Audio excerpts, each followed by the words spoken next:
Okay guys, welcome back to our next installment of rare Kyosho Mini Z unboxings. Okay, another car that I got from the UK. I've already unboxed one of these and it's one of my vids anyway, but the thing was, I wasn't sure if I was going to get one. So I got a bit greedy and ordered two of these little bad boys, just in case I didn't get one, and because it was rare. And because if I pre-ordered it, I'd probably get it pretty cheap. And they'll sell it in the UK that said they'd get this for me. And this is already rare. I mean, this is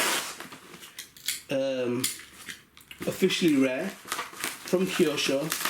If you follow my vids, you would have seen it anyway. But I got this as a backup in case I don't get one. And it came through and it was pretty cheap compared to what they've been sold for. I mean, they've been sold for double what I paid right now. So, okay, so nothing amazing for those who've seen the video before, but you know what? A classic, none the least. So, woo! Oh, I've got some drift tyres as well. I forgot about that.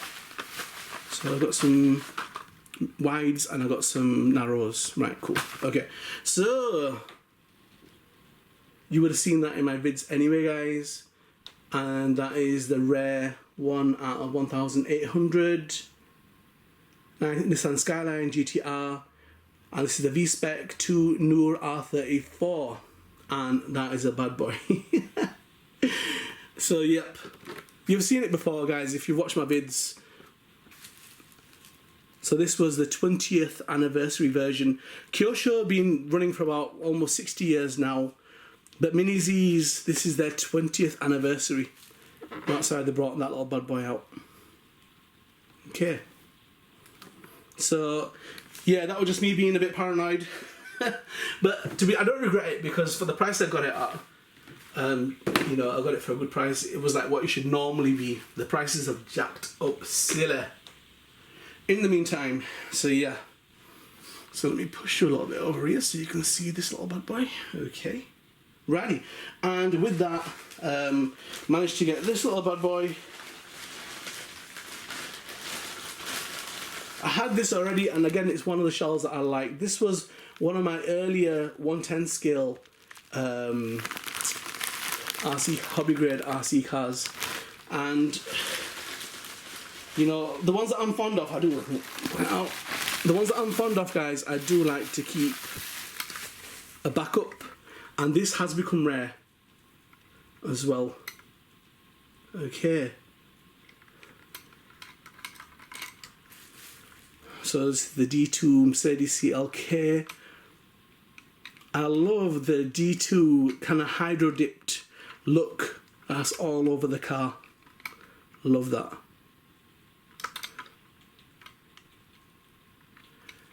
So, I mean, it's not in my top 10, but it's still, I don't know, I've got a soft spot for that, because that was a really early, when I started getting back into RC cars, I was into them when I was young, came away from them, and then when I got back into them, that was probably one of the first ones I got, so I've got a soft spot for that car. So yeah, I do like that car. Check it out on the display stand, guys. Should be looking pretty cool, especially with the blue chrome, and that must be a midnight blue chrome Nissan Skyline. So yeah, check them out. Okay, the rain started to fall. The sunlight's going away. I better hurry up, get subscribed, get notified. Mossy5734. Okay guys, and here we've got the D2 AMG Mercedes CLK DTM 2000. And this little beast, I think in 2002 it was first made, and it is pretty rare. You do see them pop up bits and bobs on eBay, but yeah, there's not loads. And this has got a front 2.5 narrow and a rear 0 offset wide. Comes with 18 spoke silver AMG radial turbine DTM type wheels.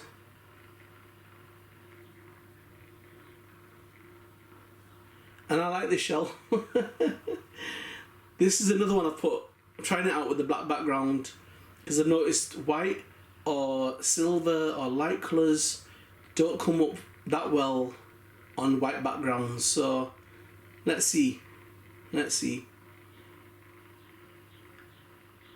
And I apologise for my rotating stand. He's become grumpy all of a sudden. He's making bear racket. Righty.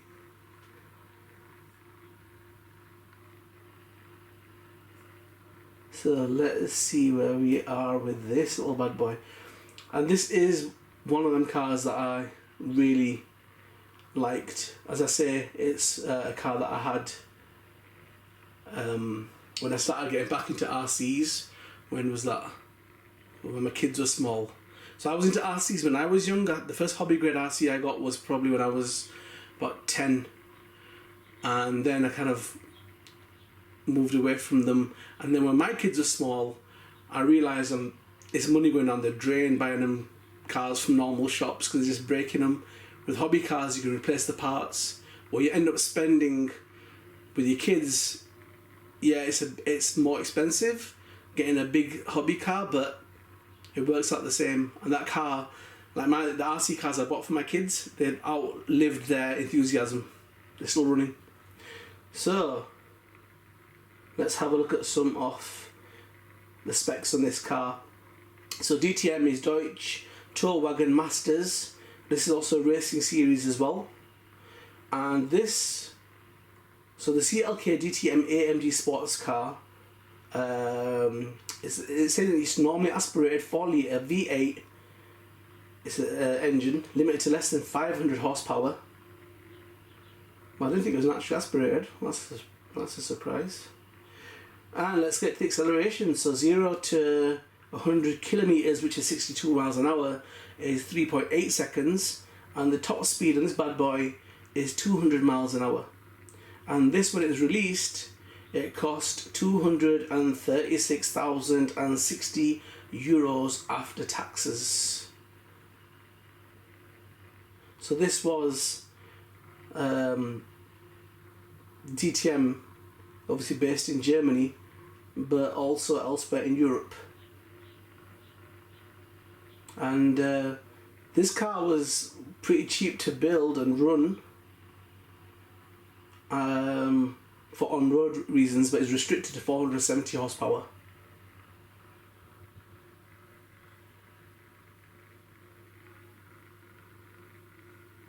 But I was of the impression that this had done pretty well in the races.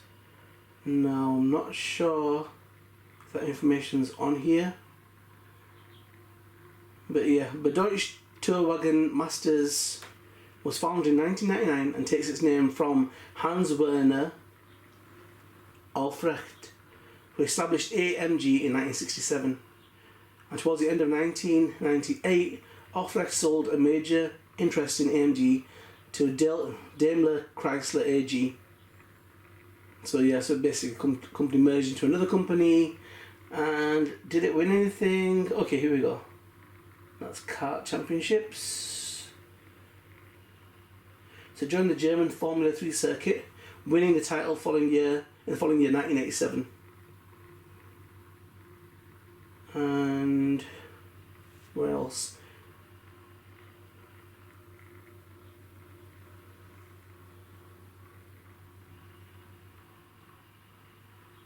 So there's information on the drivers that have moved over.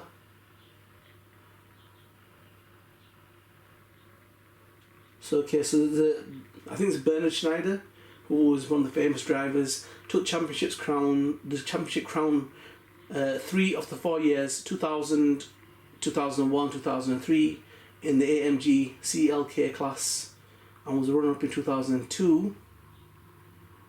And as the AMG driver, he won a record 4 championships in 2005.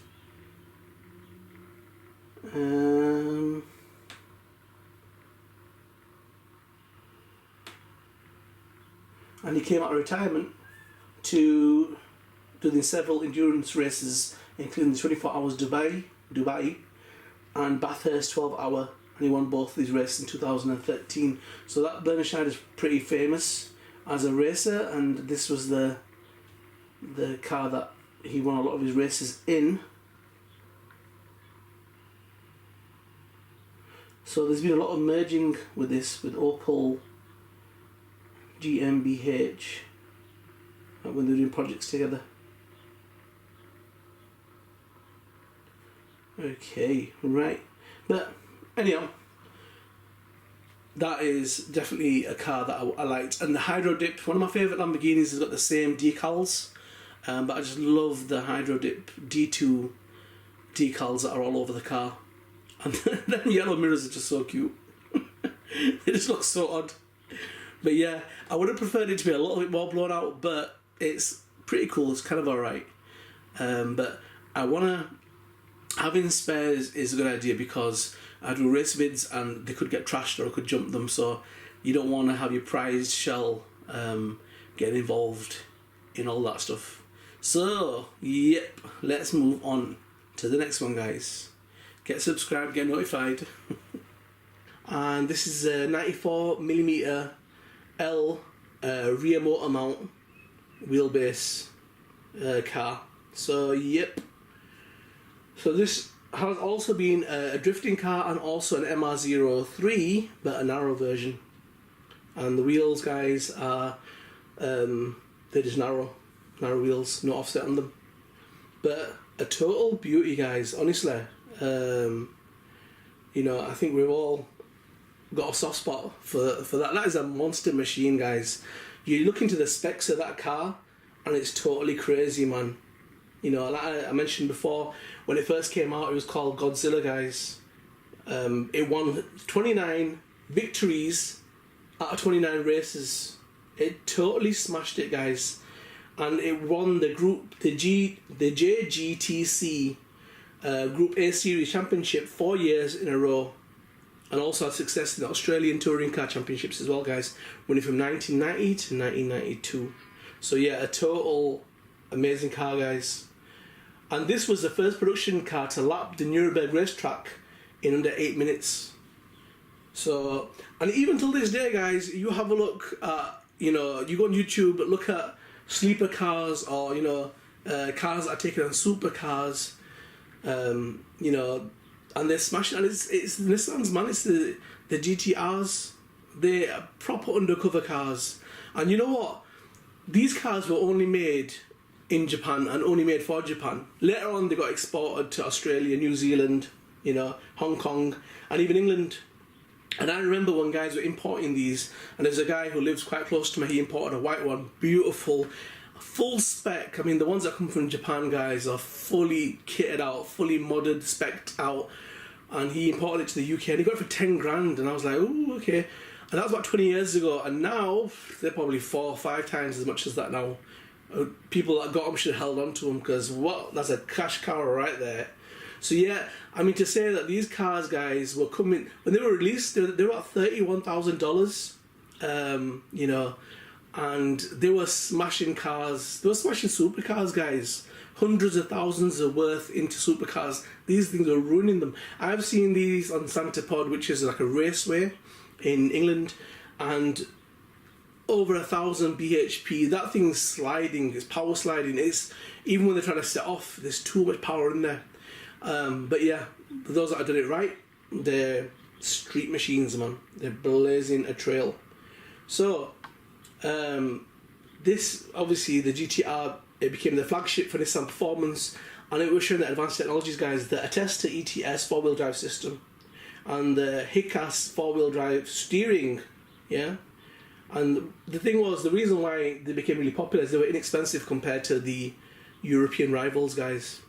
But what I found is that they seem to be all the Toyota Supras, Nissans. I know they've kind of got a resurgence going around them because they're like Fast and Furious, but if you look at it, guys, the tuning options are just limitless, man. Limitless. How many you see now that are almost hitting 2,000 horsepower, brake horsepower? They're just smashing it. So they just seem to be future-proof in the sense that even till this day, they're actually blasting stuff off the road right now.